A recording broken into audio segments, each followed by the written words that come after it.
सुप्रभात दोस्तों, स्वागत है माय स्टडी में आप सबको। आज हम पार्ट 2 वीडियो अरविंदो घोष के लेकर आ गए हैं दोस्तों। तो वीडियो को शुरू से अंत तक जरूर देखिए तथा वीडियो को लाइक शेयर जरूर करें। तो शुरू करते हैं वीडियो। इस वीडियो में हम इनके द्वितीय और तृतीय चरण को देखने वाले हैं। इससे पहले का वीडियो में हम इनके प्रथम चरण को देखें। तो वीडियो शुरू करते हैं टाइम वेस्ट किए बिना। तो सबसे पहले इस वीडियो में हम इनकी प्रमुख रचनाओं के बारे में जान लेते हैं। उसके बाद इनकी प्रमुख बिंदुओं को हम चर्चा करेंगे इस वीडियो में। तो शुरू करते हैं। जैसा कि यहाँ है द लाइफ डिवाइन, इनकी प्रमुख रचनाओं में से एक है द लाइफ डिवाइन। उसके बाद है ऐसे ऑन गीता। उसके बाद है the synthesis of yoga, synthesis of yoga. उसके बाद है the ideal of human unity. सभी इंपॉर्टेंट है दोस्तों। उसके बाद है आगे बढ़ते हैं the renaissance in India with A defence of India book. आगे बढ़ते हैं। अब देखिए जीवन का दूसरा चरण हम देख रहे हैं अरविंदो घोष का जीवन का दूसरा चरण। अरविंदो जीवन के दूसरे चरण में स्वदेशी एवं बहिष्कार के समर्थक हो गए। अरविंदो थे दोस्तों, वो जीवन के दूसरे चरण में स्वदेशी को स्वीकार किए और विदेशी सामानों को बहिष्कार किए दोस्तों। इनके अनुसार बहिष्कार और स्वदेशी एक दूसरे के पूरक है। जैसे लिखा हुआ यहाँ पे कि इनके अनुसार बहिष्कार एवं स्वदेशी एक दूसरे के पूरक है। अगर हम स्वदेशी को अपनाएंगे और विदेशी सामानों को बहिष्कार करेंगे तो एक दूसरे के पूरक है दोस्तों, ये मानते थे। बहिष्कार के निम्नलिखित उद्देश्य देख लेते हैं इनके मैंने क्या थे बहिष्कार के। तो घरेलू अर्थव्यवस्था को शक्तिशाली बनाना।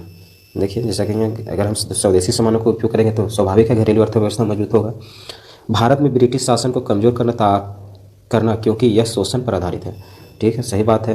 अगर हम स्वदेशी सामानों को उपयोग करेंगे तो ब्रिटिश सामानों को अगर नहीं उपयोग करेंगे तो वहाँ की अर्थव्यवस्था कमज़ोर होगी, और अगर हम उनके सामानों को उपयोग करते थे तो वहाँ की अर्थव्यवस्था मजबूत होती थी और हम लोग को पर शोषण होता था। आगे है बंगाल विभाजन को इन्होंने ईश्वर का आशीर्वाद माना। बंगाल विभाजन को इन्होंने क्या माना था दोस्तों? ईश्वर का आशीर्वाद, जिसके द्वारा लोगों में घृणित समाज के विरुद्ध एकता पैदा हुई। उन्होंने योगांतर में लिखते हुए कहा कि एक पराश्रित देश अपनी शक्ति खो देता है। योगांतर किसकी है? तो अरविंदो घोष के। उसमें वो लिखते हैं कि पराश्रित देश अपनी शक्ति खो देता है। जो आगे देखते हैं, आगे बढ़ते हैं। आगे है विदेशी सरकार के अंतर्गत स्वतंत्रता समाप्त हो जाती है। ये इंपॉर्टेंट है। विदेशी सरकार के अंतर्गत स्वतंत्रता समाप्त हो जाती है। अगर विदेशी सरकार के अंतर्गत हम लोग रहते हैं तो उनके अनुसार चलना होगा तो स्वतंत्रता स्वाभाविक है समाप्त हो जाएगी। तो आगे है प्रशासन केवल व्यक्ति के विकास के लिए नहीं अपितु राष्ट्र के विकास के लिए आवश्यक है। प्रशासन है सो व्यक्ति के विकास के लिए नहीं अपितु राष्ट्र के विकास के लिए भी अति आवश्यक है दोस्तों। इसके बाद आगे बढ़ देखते हैं निष्क्रिय प्रतिरोध का विचार। अरविंदो का निष्क्रिय प्रतिरोध गांधी जी से अलग था। इनका जो विचार था निष्क्रिय प्रतिरोध का वो गांधी जी से अलग था। अरविंदो के अनुसार हिंसक आंदोलन होना चाहिए। ये बोलते थे कि यह हिंसा आंदोलन होना चाहिए, परंतु देखिए यहाँ पे है अंग्रेजों के दमन की स्थिति में हिंसा का प्रयोग, मतलब अंग्रेजों को अगर हमको भगाना है तो हिंसा का प्रयोग करना होगा, अन्यथा वह कायरतापूर्ण कार्य समझा जाएगा, मतलब कायरता समझा जाएगा। अगर नहीं उपयोग करेंगे हिंसा तो वह कायरता समझा जाएगा, ये मानते थे। और आगे देखते हैं बहिष्कार के क्या क्या मायने थे। बहिष्कार से क्या था? सरकार की सहायता से इनकार, सरकार को सहायता नहीं करना है। सरकार को कर अदा करने के बहिष्कार, मतलब कर भी अदा नहीं करना है अंग्रेजों के। विदेशी वस्तुओं का बहिष्कार, जो वहाँ से आते हैं वस्तुएं उसको नहीं स्वीकार करना है। सरकारी स्कूलों विद्यालयों न्यायालय का बहिष्कार, इसको भी बहिष्कार करना है। यही था बहिष्कार का मायने।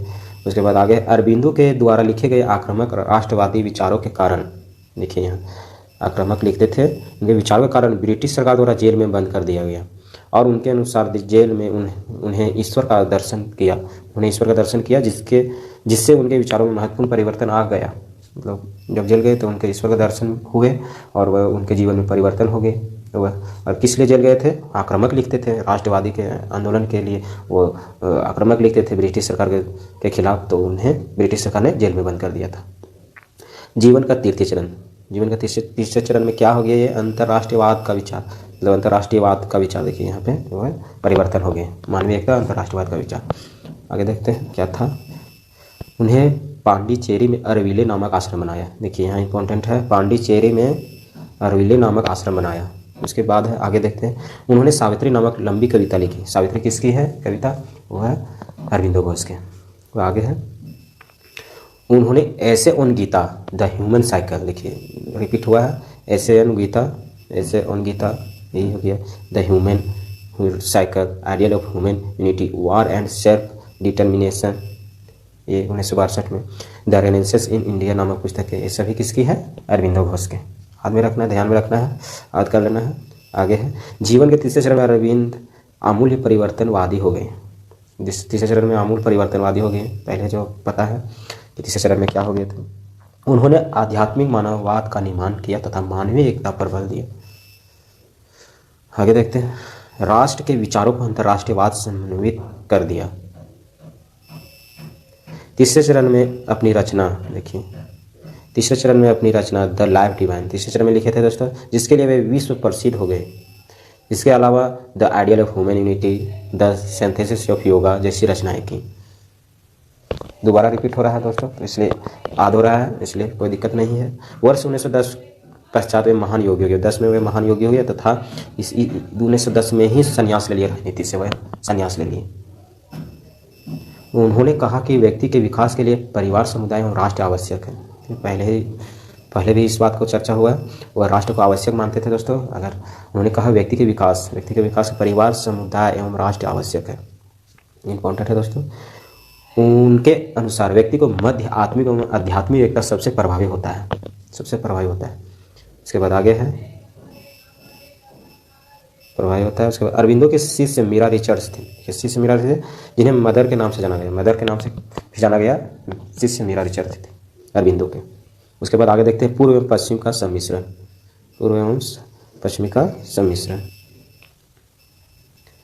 पश्चिम देशों की स्वतंत्रता को अपूर्ण माना एवं स्वराज के महत्व दिया। पता चल रहा है दोस्तों, भौतिक विकास से ज़्यादा महत्वपूर्ण आध्यात्मिक विकास। भौतिक विकास का निम्न चरण है तथा पश्चिम समाजवाद में उन्होंने कृत्रिम माना। पश्चिम समाजवाद को उन्होंने क्या माना? कृत्रिम माना।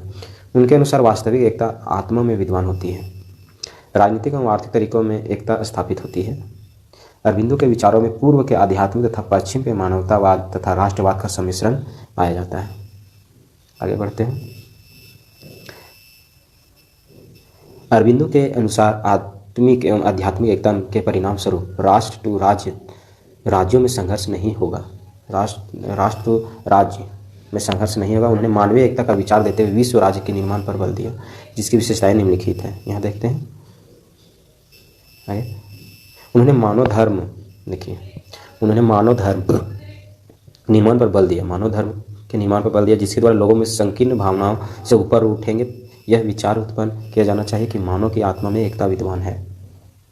आध्यात्मिक प्रशिक्षण योग के द्वारा व्यक्तियों को स्वार्थ से ऊपर उठने की शिक्षा दी जाएगी।